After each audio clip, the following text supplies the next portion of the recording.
Welcome to another episode of the Market Makers in Middle East and Africa podcast. Today I speak to Katarina Hasbani, partner at AESG, a specialized consulting firm. Welcome to the podcast, Katarina. Thank you for having me. Yeah. Katarina, you have decades of experience in consultancy. Now you're working as a partner at AESG. Tell us about your story. Well, my story has a lot of twists and turns, and sometimes I say it's a bit eclectic because I originally started as a policymaker in the European Commission at the time when Slovakia, my home country, joined the European Union. And I got this job for life as a public official, and I've spent a few very interesting years there where I started the work that I continue until today in sustainability space. I addressed energy efficiency, renewable energy. But the truth is, I also started working on what I'm now helping to change, which is the traditional industries that are asset heavy, that are using fossil fuels. My journey took me through the Middle East. I lived in Lebanon. I worked for government in Dubai, did my MBA with INSEAD, and started a company in Singapore doing innovation consulting. And finally, I decided that innovation consulting is great, but I want to use innovation in other line of work. Like, it's okay, some people enjoy it in itself, but I like to integrate it in what I do. So I went back to what I know, and I caught this wave of sustainability and decarbonization. But, for people like me, it's very exciting because when I started in what we call today decarbonization and sustainability, it was this niche, small thing that no one cared about. And today we are in the middle of a real change, right? We are changing the way our economies and industries operate. And that's how I, just continued. And I'm happy now that I can drive the change with the clients, but also that I can educate a team of young professionals on how to do this, how to operate businesses in a different way. So that's what I do now day to day. Perfect. You mentioned something that sustainability has its wave. And I say that, now finally it's getting a center or a spotlight and getting discussed at the board level in most of the companies. Tell us, what does sustainability means or ESG means? It might have different meaning with different people. And tell us about a project where you really drove a lot of impact and helped a customer drive sustainability or ESG. Yeah, it's a good point. What is sustainability and what is the ESG abbreviation? Environmental, social, and governance agenda, right? And there is a lot of confusion about what it means. People also have different definitions. For me, and the way I deliver the work that I do is about helping companies and governments to run their organizations better. And from that perspective, we drive it through the environmental criteria, we drive it through the social criteria, and we improve governance, right? But ultimately, the packaging and the purpose is helping to run companies better. And it's good to have that lens because then it becomes less blurry, less fluid when we have to make decisions about what we want to do and how we want to go about it. You come back to the fact, are we improving the business or not, right? But even if we do that, we have to start with the why, which is the most important thing in driving sustainability, or what we call ESG agenda, is to go to the why. Why is the business doing sustainability or ESG? And that brings me to the projects, because our typical project starts with the why. We often respond to RFPs, we do a proposal, but even if there is a very good scope of work developed, we always at the beginning sit down with the client and we ask these questions. What is sustainability for you? What does ESG mean for you? And, that brings us, everyone in the room usually answers different things. Some say it's about energy, water, the other says about the people, or, and so on. So ultimately, it's why do you want to do it, right? Do you want to do it for your customers? Do you want to do it because the government asks you for it? Do you want to do it because you want to manage your risk, right? Or do you want to do it And that for me is the best driver. The best reason is, do you want to do it because you want to change your business and make this an integral part of your business? That's the thing. Now, you mentioned something, the ESG, which is environment, social, and governance. When you engage with the customers, mainly in the Middle East and Africa, do you see the requirements or the trend on a specific to one area, maybe environment or social or governance, or do you see the trend to improve all the three aspects, as you mentioned? So right now, everyone starts with this notion of sustainability and ESG, and they try to define it for themselves, right? So from that perspective, what we often do, we map it out for the client. We say, this is where you stand. And we do it often via internal policies. We say, in energy management, you have a policy, you have a system in place, so it's green. In waste management, you have nothing, it's red, right? Like, so we create this system of traffic lights that helps the client to go from the traffic light to all green situation. So here in this region, I feel like customers sometimes tend to the environmental aspect because it's easier to grasp. We before we came here, we had the discussion about data, right? In a situation where there is a lot of uncertainty, and definitely in sustainability there is a lot of uncertainty. It's not defined. That's the first one. Well, customers tend to go to something which they can define, right? And the environmental metrics are more quantitative, including in decarbonization. So they tend to start there. So I would say environment plus the governments, and then the social comes in as well. So it's a real long-term journey. Mm-hmm. Now that brings me to another question, which is, there is a lot of trend on ESG investing. Banks or PE firms, they're also asking about, are you sustainable? And how the companies, when they raise money or wants to raise a fund, how they can measure sustainability and then how they can report it. Yeah. This is really, one of the biggest challenges right now. And that's why in the sustainability consulting, you have a whole branch of consultants that specialize in this, in supporting companies that are focused on ESG investing. Because the definition of ESG and sustainability is fluid, naturally speaking, it's hard to measure, right? And I mean, many either established companies or startups are finding their way through it because they are creating different new indices, right? Startups are creating digital solutions that help companies to track their data, to report it. The investors that really succeeded in investing in the right companies, what they have in common is they don't use just one data source. So they would have access to all the available indices. They might use some of these new startups. Now, Katarina, coming to the two other parts which you mentioned, apart from people, which is technology and innovation. So what role technology and innovation plays? And now coming to drive this, what role startups can play in this whole driving the agenda of ESG? Yeah. This is a very big agenda, right? So, and there are many unsolved problems that are around so many different issues, We've talked about change management, so changing behaviors is hard. There are startups that have solutions that help end customers to adopt new solutions or new way of living, being more energy efficient or just adopting very simple practices around elimination of waste, tracking your waste, things like that. Then there are startups that are solving the bigger problems for corporations. We've talked about data, right? So there are startups that are helping corporations to track the data, to report it. But also there are the big technology challenges still. As I said, maybe we have technology that is available to reduce 50-60% of our carbon footprint as a global, as a world, right? But the remaining, the last mile, the 20-30%, we still have to find out new technologies how to do it, and many of them are actually in heavy industrial sectors or in materials. When you think about a lot of the materials that we are using day to day are coming from fossil fuels.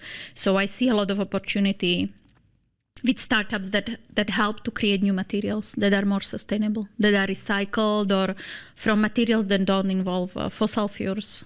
And I think I remember one of the examples that you mentioned is about bottles. So instead of buying the plastic bottled water, if yeah, I you can share mentioned. I maybe I should pursue this idea because I try not to use plastic bottles, so I have my own bottle that I carry with me and I fill it in. But I forget it everywhere, in taxis, in meetings. Right? I had a bottle with my name on it. It disappeared.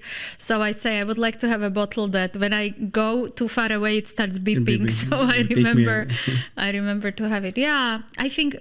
It's a good point. It's how can we make, I always think about this even at corporate level, how can we make sustainability easy, right? How can we make it in a way that people adopt it, that companies adopt it, right? Like, and it's, when you take that approach, it's like in any product, right? Like how do you make a customer to buy into a new product or a new solution, right? Like you want to make it easy.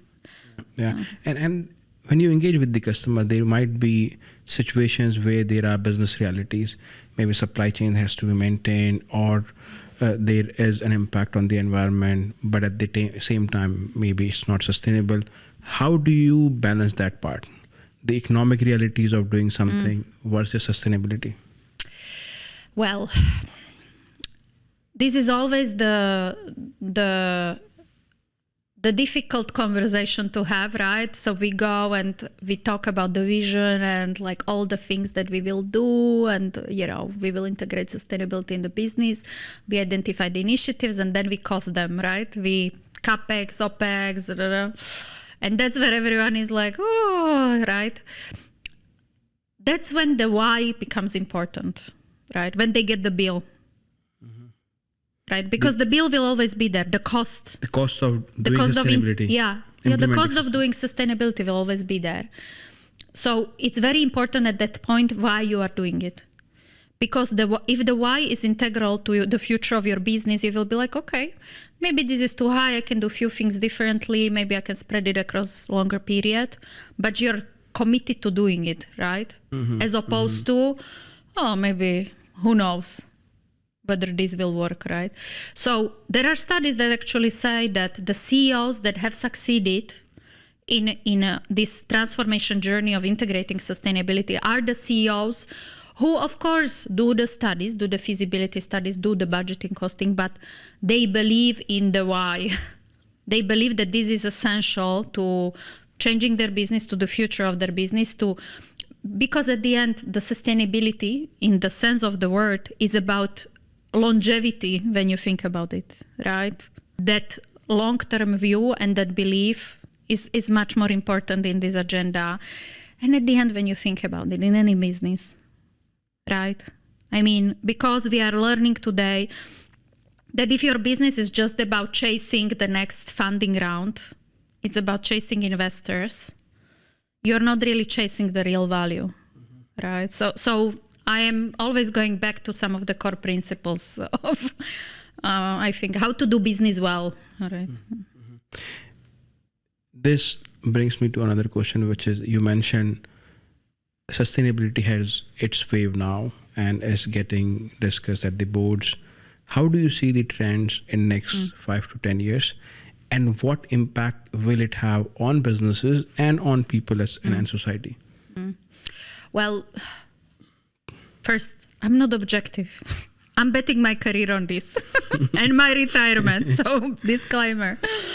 But more seriously, if I look back those 20 years that I've been working in this, right, and I look where we are today, I feel so hopeful, right? Because 20 years ago, energy efficiency or renewables was a side business, a side hobby of certain groups of people or organizations. Today, these are mainstream businesses that, as you say, some major investors are investing in, right?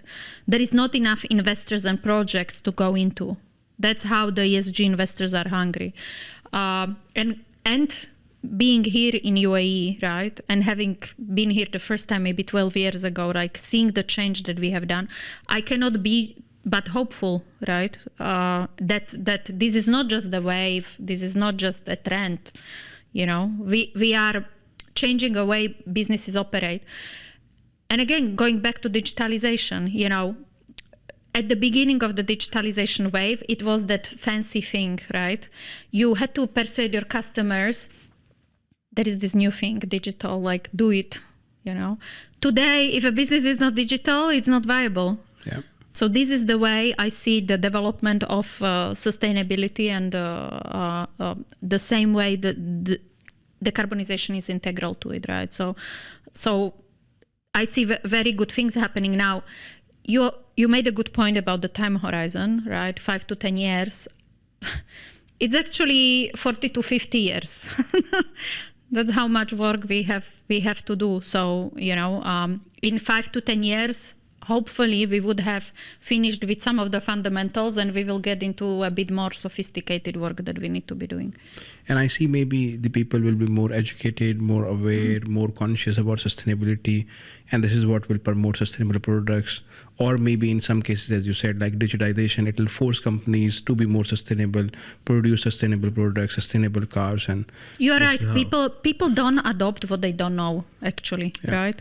So them knowing what you wear, knowing what you use, where is it coming from, it helps them to make better choices. I believe that the education and knowledge is something that helps. So that's what we are all engaged with. This is what your podcast is about, so it's great. Yeah. And my another question is, let's say there's some companies who have started, or they are at the initial stage of starting their ESG journey. What advice will you give them to be successful in the journey? Ask the why and solve the why first. Why sustainability? You know, why, what, how? Why sustainability? What does it mean for you? And how do you want to go about it? But start with the why, because that's what will help you through the long-term perspective of the sustainability. You know, it's not a 6-month project that will just you do. So you need to have that why in order to stay on track. Yeah, and is it important in companies to have a kind of a commitment or a buy-in from the top level? Oh, totally. I mean, and especially in this region, I don't see how to do it otherwise, right? But I have to say, most of my projects are now happening because the board or the CEO ask for it. And even not just that, some of my projects are starting with a presentation to the CEO. So again, there is a trend, there is education happening at that level. And we need to cascade it down, right? Like now we are working through the middle management, right? To make sure that they also get the buy-in, because then we are talking about, we are back to the initial conversation, the people, the education, will to change, agility, and so on. Yeah, and another question that comes on the discussion is how companies are being, you know, apart from becoming sustainable, how they can drive sustainability in their supply chain. So how do you think that can happen?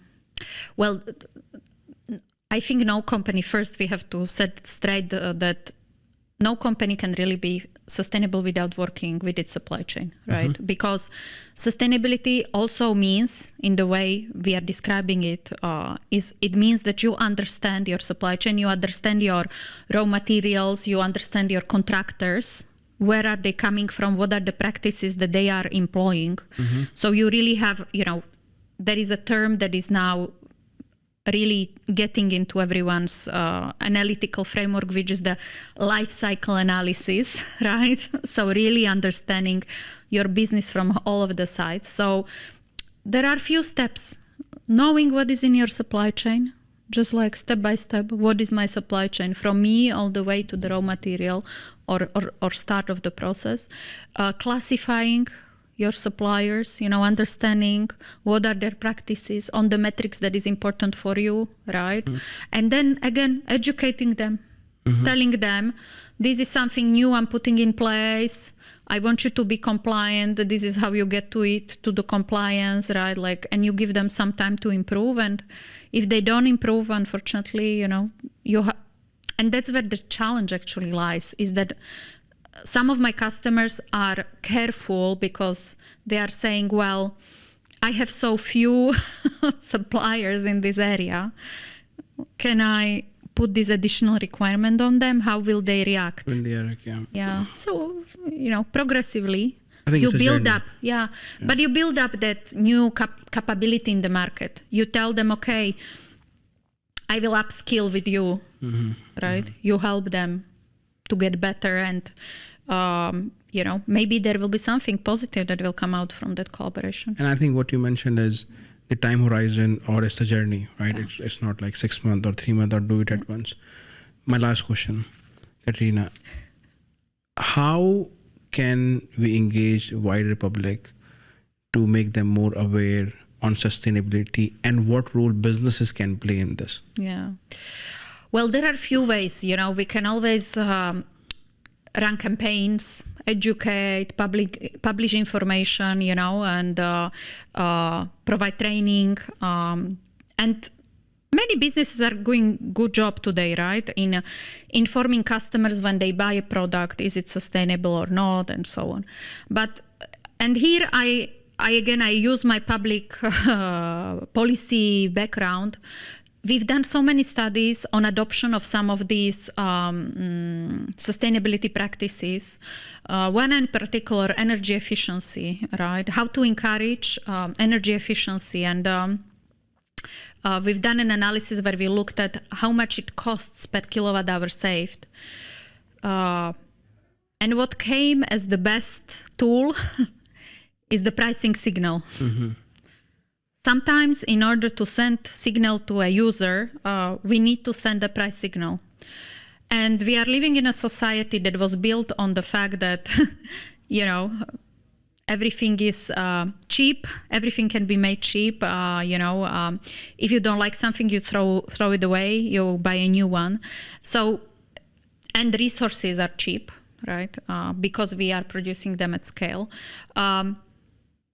So sending that price signal is what we need to do sometimes in order to help people to make better choices. And I'm not saying that we need to use it frequently, but sometimes we will have to get used to new prices of certain things. Because if we want to make them sustainable, it will mean that we have to put in place new practices. We need to pay fair wages.